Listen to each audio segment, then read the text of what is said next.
एक शख्स था जिसको अल्लाह ताला ने 300 साल की उम्र अता फरमाई थी। उम्र 300 साल उसको कुल मिली। उसका नाम था शद्दाद इब्ने आद। आद का बेटा शद्दाद। शद्दाद का नाम सुना होगा।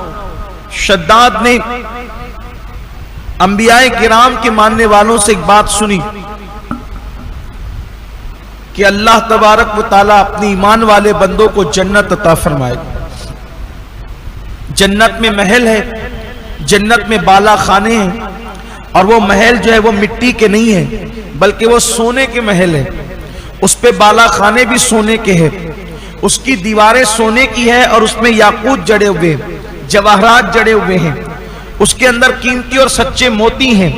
फिर उसमें नहरें बह रही है, फिर उसमें दरख्त हैं, फिर उसमें हूरें हैं, फिर उसमें परिंदे हैं, फिर उसमें फल है, उसमें फूल है, फिर उसमें मुश्क है, जाफरान है, खुशबू ही खुशबू है। ये सारी चीजें उसने सुनी। सुनने के बाद चूंकि वो अल्लाह का मुनकिर था, अल्लाह के रसूलों का मुनकिर था, वो काफिर था, उसने सोचा कि माज़ अल्लाह मैं भी जन्नत बनाऊंगा, मैं भी जन्नत में जाऊंगा। अल्लाह की जन्नत में तो जा नहीं सकता था क्योंकि अल्लाह की जन्नत में जाने के लिए ईमान शर्त है।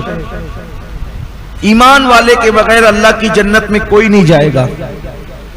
जो ईमान वाला है बस वही जन्नत में जाएगा, ईमान वाले के सिवा कोई नहीं जा सकता जन्नत में। उसके पास ईमान था नहीं, बादशाह थी, हुकूमत थी, दौलत थी, और उसने जो छोटे छोटे बादशाह और जो छोटे छोटे कबीले थे सब लोगों पे जुल्म करके, जबर करके, ज्यादती करके उसने जो है वो अपनी एक हुकूमत कायम की। हत्ता कि उसके भाई का नाम शदीद इब्ने आद था, इसका नाम शद्दाद बिन आद था। शदीद का इंतकाल हो गया तो शद्दाद को पूरी हुकूमत मिल गई और वो बिला शिरकत गैरे एक बहुत बड़ी सल्तनत का मालिक बन गया। उसने बड़े बड़े मेमार बुलाए, बड़े बड़े इंजीनियर बुलाए, और बुलाने के बाद उसने कहा कि मैंने सुना है कि मुसलमानों की जन्नत ऐसी है, एक जन्नत मैं भी बनाऊंगा। कुरान में अल्लाह ने उसका जिक्र किया, एक जन्नत मैं भी बनाऊंगा, और उस जन्नत के अंदर इतने इतने बड़े रकबे में महल ही महल होंगे। मेरा महल, मेरी कनीजों के महल, मेरी बीबियों के महल, इसी तरीके से मेरे वजीरों के महल वगैरह वगैरह। उसने पूरा टारगेट दिया और कहा कि वहां पर रेगजार नहीं होंगे, कंकर पत्थर नहीं होंगे, वहां पर जो है सच्चे मोती बिखरे होंगे, याकूत और जवाहरात बिखरे होंगे, नहरें होंगी, दरख्त लगाए जाएंगे। ये होगा वो जो जन्नत का एक तस्वुर है जो कुरान और अहदीस के अंदर हम पढ़ते सुनते हैं। ऐसी जन्नत वो जमीन पे बनाना चाहता था। ईमान वालों ने सुना तो उनको टेंशन तो हुआ होगा कि ये जन्नत बनाएगा, चैलेंज है। और फिर उसने जब लोगों को बताया कि मेरी जन्नत ऐसे होगी तो कहा कि उसमें तो खर्च बहुत लगेगा, इतना सोना कहां से आएगा, इतने याकूत कहां से लाएंगे, जवाहरात कहां से लाएंगे, ये कहां से लाएंगे, वो कहां से लाएंगे, मुश्क और जाफरान, ये वो सब। उन लोगों ने जो सारे मामलात पेश किए तो उसने कहा कि 200 से जायद बादशाह मेरे मातहत है। 200 से जायद बादशाह, वो 200 से जायद थे और 250 से कम थे। बाज रिवायतों में 235 का जिक्र भी आया है। मैं एहतियात के साथ अर्ज कर रहा हूं कि वो 200 से जायद और 250 से कम। तो उसने कहा कि जितने बादशाह हैं सारे बादशाहों को कहे कि अपने खजाने से सोना, याकूत, जवाहरात, हीरे, मोती, ये सब वो इधर भेजे हमारे पास, सब जमा करो। और उन सब बादशाहों के रियाया के अंदर जिस जिसके पास सोना हो, याकूत हो, जवाहरात हो, वो सबको कहो कि वो भी सब जमा कराएं। जो नहीं दे उससे जुल्मन छीनो, उनसे जबरन छीनो, इसलिए कि हमें बनाना जन्नत है। उस पागल को पता नहीं था कि अल्लाह ने जन्नत तो बनाई है, लेकिन उसने किसी से छीन कर तो नहीं बनाई है। वो तो खालिके जन्नत है, उसे छीनने की जरूरत क्या है। और फिर उसकी जन्नत, ये जो हम सुनते हैं ये एक नक्शा है। ये जो हम सुनते हैं कि जन्नत ऐसी एक नक्शा है, वरना जब देखेंगे तब पता चलेगा कि जन्नत किस चीज का नाम है। जन्नत कोई मामूली चीज नहीं है, जन्नत फिर जन्नत है, जन्नत की शान है। बल्कि जन्नत में तो यहां की कोई चीज आदमी खा ले तो खाने पर उसको बदहजमी हो सकती है। आमतौर पर लोगों को बदहजमी हो जाती है खाने पर, मगर जन्नत में कितना भी खाएगा उसको कोई बदहजमी नहीं होगी। हम यहां खा करके थोड़ा सा बच जाता है, खाने पर थोड़ा सा बच जाता है तो वो जाय हो जाता है। उसको कोई खाया तो खाया, वरना वो जाय हो जाएगा, खराब हो जाएगा।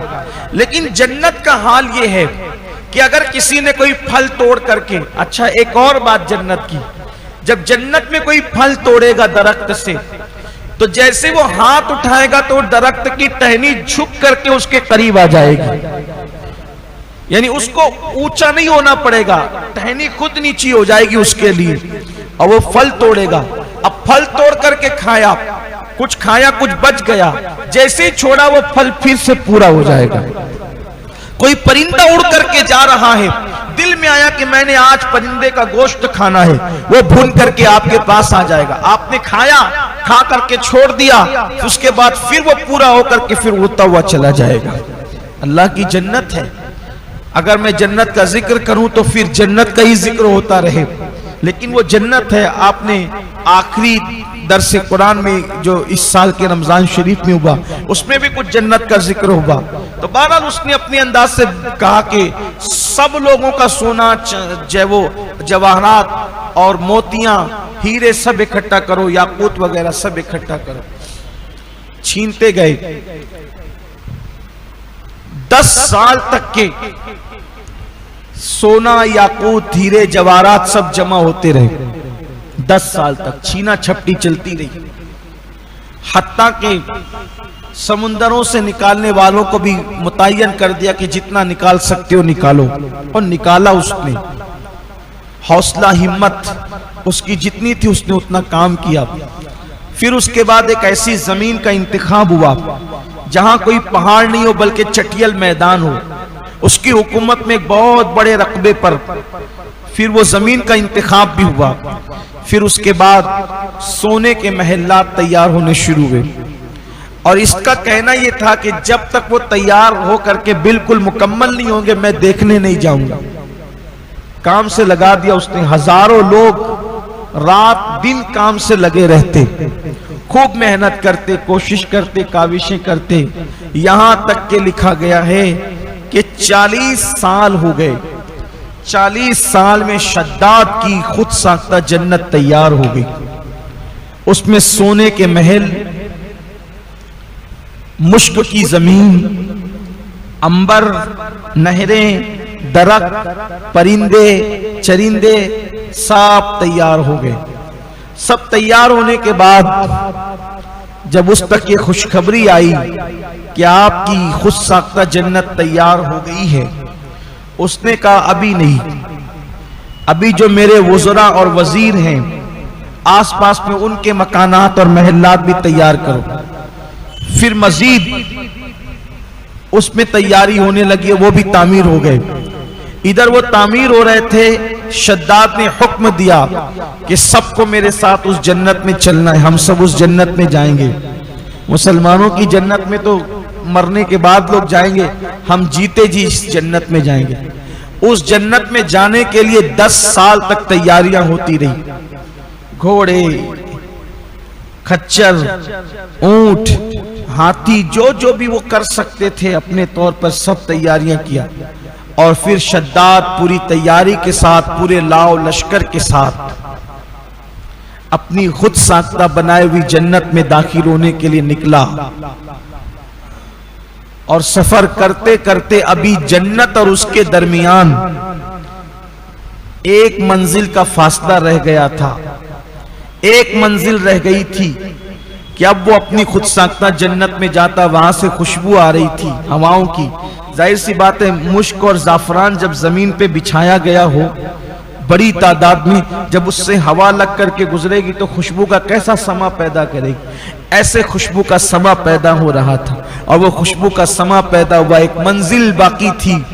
ऐसे में अचानक आसमान से एक चीख और एक खौफनाक आवाज सुनाई दी, और जब वो चीख और खौफनाक आवाज सुनाई दी तो शद्दाद अपने पूरे लाव लश्कर के साथ उस चीख की ताब न ला सका और वो अपनी खुद साख्ता जन्नत में जाने से पहले, उस जन्नत को देखने से पहले ही मर गया।